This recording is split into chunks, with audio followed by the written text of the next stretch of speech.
Diaz, what do you all same process as ever with Max on either side? We'll set an embargo part way through for 10th City.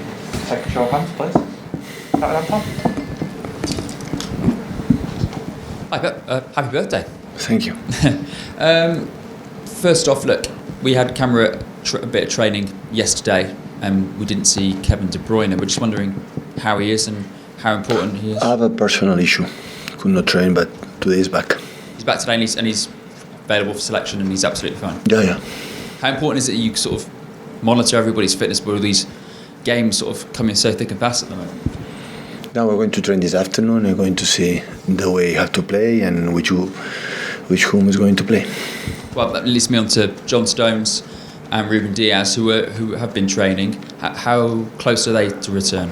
Yeah, they are back. The last 2 training sessions they train really well both, so they are in contention. And finally, look, it's been a few days, obviously, since the Manchester derby. Since then, obviously, we've all talked about that VAR incident, the goal.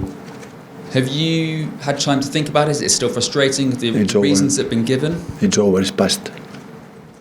Not going to change anything now, so focus in Tottenham. 2 minutes later in the dressing room, it was my message to the team, focus against Tottenham. After previous games with those kind of incidents, we've seen with Wolves recently that Howard Webb's gone to go and chat to the club. And have you had any discussions with referees at PGA? No. We have to improve our game, control what we can control. This is what big teams have to do. So it's the past and that's all. Pep, you've mentioned before about, in terms of scoring opportunities, only 1 scoring opportunity on target in the last 2 games. How big a concern is that for you right now? It's the reason we are not...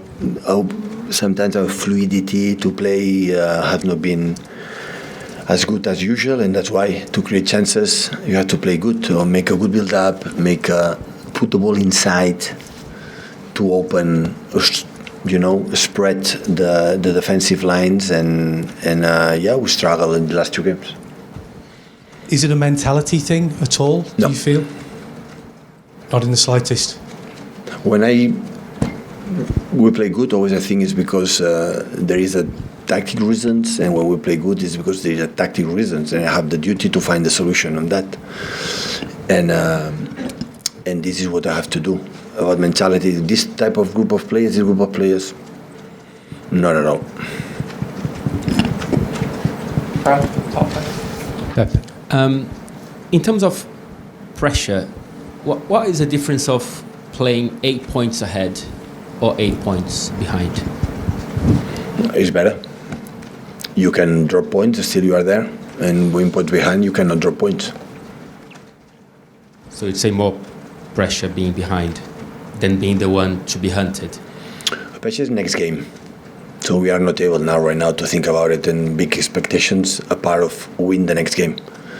And after the competition will dictate. If they are 8 points in front, it's because they are solid, they are good in all departments, and they deserve to be there. They were better than us so far. But still many games to play. It's how we come back and start to win the next game. Is the only important thing. Always when we're behind, I always say, don't think about it to catch up Liverpool who was in front in the last years, or just think and win next game, and after we'll see what happens. Can you learn something from that squad that you know really, really well in a moment like this? We have been in this position many times in the past.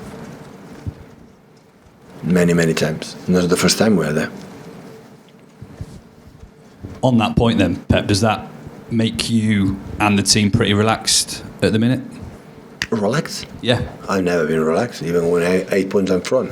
So, before a game or during the game, never. No.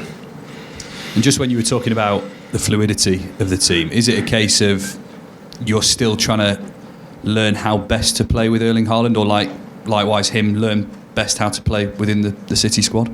Well, I played really good with him. So it's not about that. So I'm saying to play better, to create more chances, is to provide balls to him or for the other strikers as much as possible. This is what they have to work with. And finally, with Spurs, I know you always talk about the next game. Does that make Spurs the biggest game of the season, not only with what happened on Saturday against United, but now the points gap to Arsenal, etc.? Is Spurs... No, it's not about what happened against United. It's not that it happened about the table. It's what happened in Spurs. That has always have been a tough opponent for us. For the quality for all the years, this year is not an exception. And of course, the importance, to win the game. Any more before the embargo?